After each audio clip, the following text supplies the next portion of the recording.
할렐루야. 오늘 이렇게 경기도 북부 10개 시군 대표하시는 우리 목사님들 이렇게 오셔서 함께 신년하려 예배를 드리게 됐는데, 우리 모든 교회 위에 하나님의 크고 놀라운 은혜가 충만하시기를 축원합니다.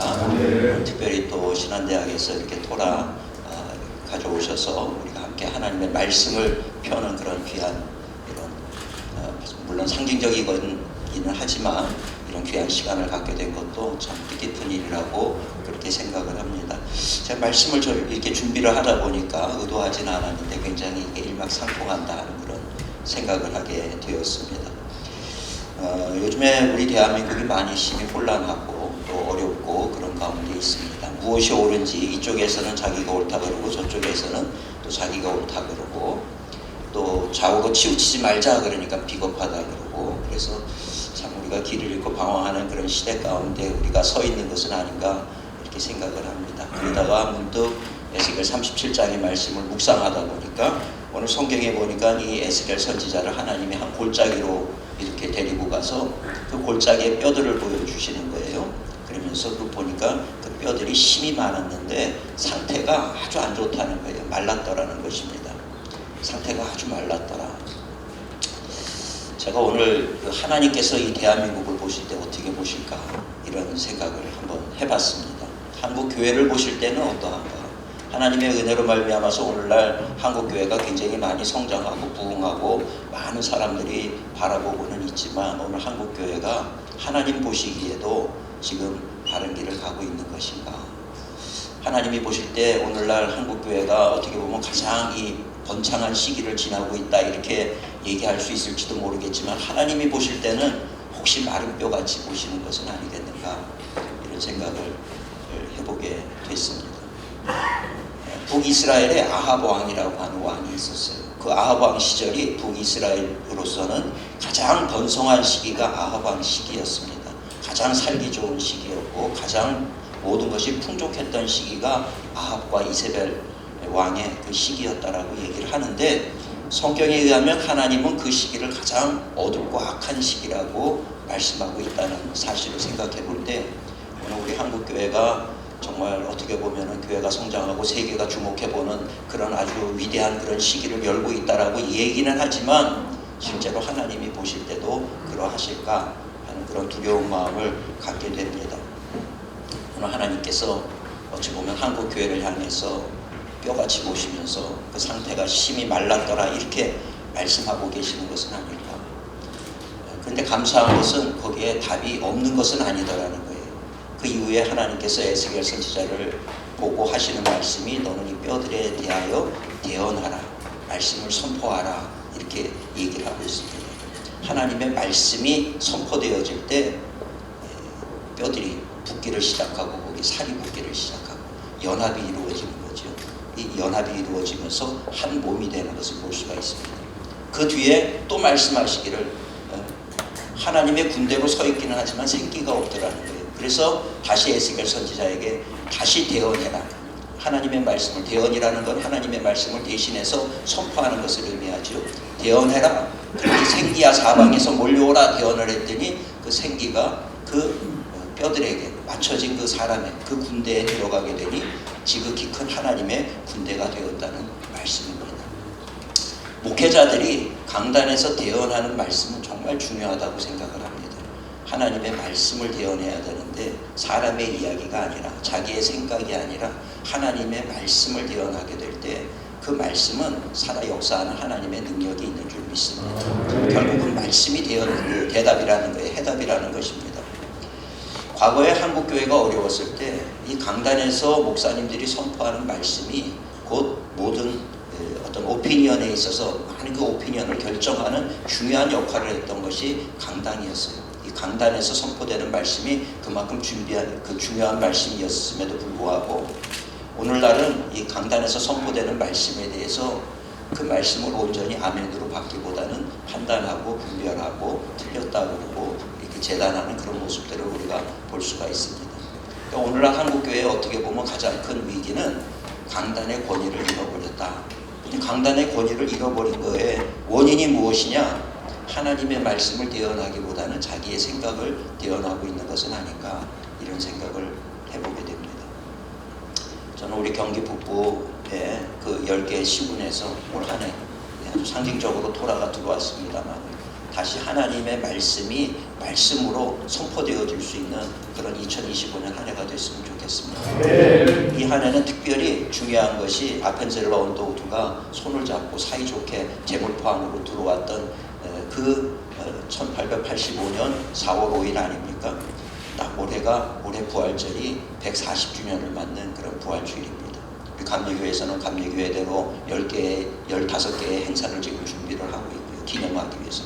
장로교는 장로교대로 또 행사를 준비하고 있고, 한국교회 전체 차원에서도 지금 뭔가 140주년을 기념하는 그런 많은 일들이 있을 것이라고 생각을 합니다.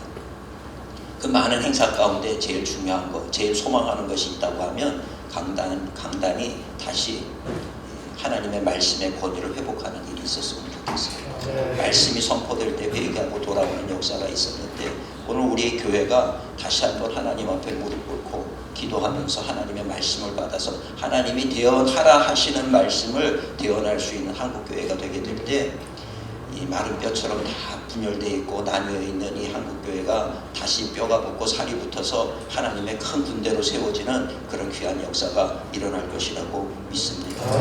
신년 한 해 이렇게 많이 오셔서 감사하고요.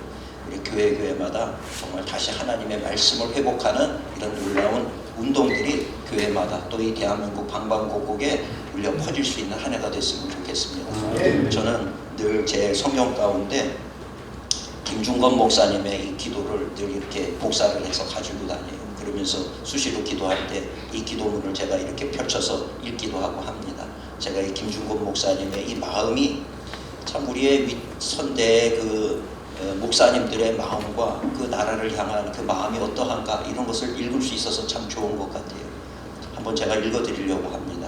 김중건 목사님의 기도입니다. 주여, 이 민족의 가슴마다 피 묻은 그리스도를 심어 이 땅에 푸르고 푸른 그리스도의 계절이 오게 해 주십시오. 가정마다 이 집의 주인은 예수 그리스도라고 고백하게 해 주십시오. 길에서 행상하는 할머니들이 성경을 펴놓고 예수 믿으라고 말하게 해 주십시오. 두 남녀가 데이트를 하면서도 예수님으로 이야기꽃이 피게 해 주십시오. 두메 마을 산골에 있는 우물가의 여인들이 모여서도 찬송하게 해 주십시오. 학교에서는 아무의 강요도 없이 예수 그리스도의 이름으로 기도하고 공부하게 해 주십시오.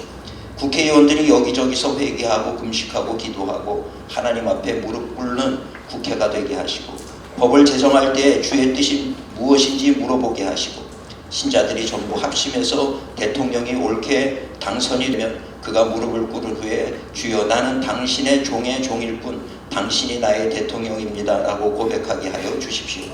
그리고 어머니가 태중에서 아이를 임신했을 때 그 어린이가 무의식 중에도 어머니의 신앙에서, 어머니의 젖줄에서, 어머니의 힘줄과 숨줄에서 기도를 배우고 믿음을 배우고 말씀을 보며 예수 그리스도의 형상이 태아 때부터 형성되게 하시고, 태어나서는 죽든지 살든지 먹든지 마시든지 주 예수 그리스도의 영광을 위해서 산다고 고백하는 민족이 되게 하시고, 세상 사람들이 이렇게 범죄 없는 한국, 깨끗해진 한국, 복음화된 한국, 성서 한국, 성령 한국, 선교 한국, 수십만 명이 선교하러 나가는 그런 한국이 되게 해 주십시오.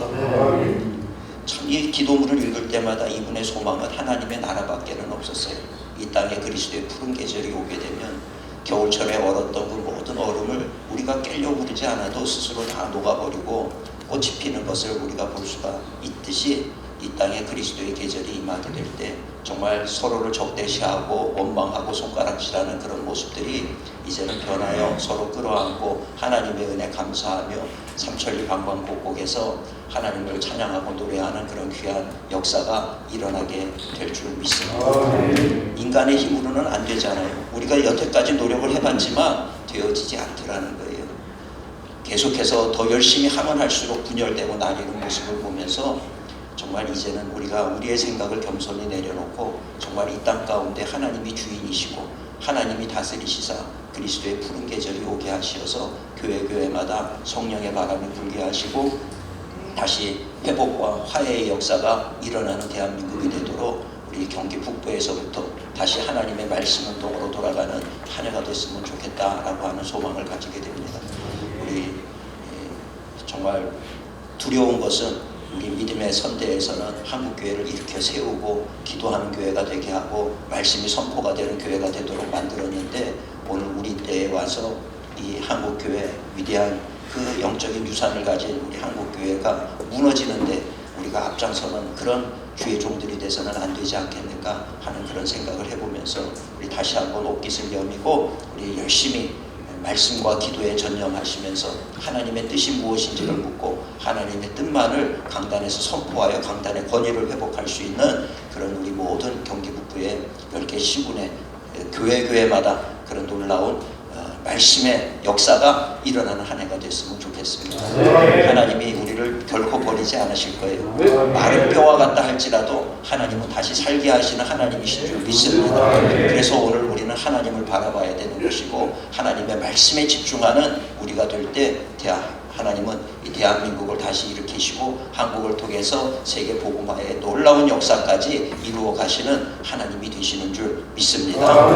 순종하고 충성함으로 하나님의 역사를 만들어가는 우리 경기북부의 모든 교회와 우리 목사님들 되어주시기를 주님의 이름으로 축원합니다. 기도하겠습니다. 사랑과 은혜가 충만하신 하나님, 세상은 혼란하고 하나님 보시기에 우리가 살았다 하는 이름은 가졌지만 죽은 자와 같은 것은 아닌지요. 주님, 다시 교회마다 하나님의 은혜가 부어져서 이제는 인간의 이야기를 자신들의 생각을 선포하는 것이 아니라 하나님의 말씀을 선포할 수 있는 교회 되게 하여 주옵시고, 그로 인하여 이 땅에 그리스도의 푸른 계절이 오게 하여 주옵시고, 사람에 의해서 이끌어져 가는 나라가 아니라 하나님이 친히 다스리시고 인도하시는 대한민국 될 수 있도록 주여 도와주시옵시고, 그리하여 한국의 모든 사람들이 하나님이 이 나라의 주권자 되시고 이 나라를 인도하시는 우리의 하나님 되심을 선포할 수 있는 대한민국이 될 수 있도록 하나님 은총도하여 주시옵소서. 우리 경기 북부의 10개 시군 도시에 하나님이시여 많은 교회들이 있습니다. 교회마다 살아나는 역사가 있게 하여 주옵시고, 교회가 기도할 때 이 나라 대한민국에 깨어 일어나는 역사가 있게 하여 주옵시고, 하나님의 다스리심이 충만한 놀라운 은혜가 임하는 대한민국 되게 하여 주시옵소서. 세상에서는 두려움과 염려 가운데 답이 없다고 이야기하지만 하나님, 분명히 하나님이 우리의 해답이신 줄 믿습니다.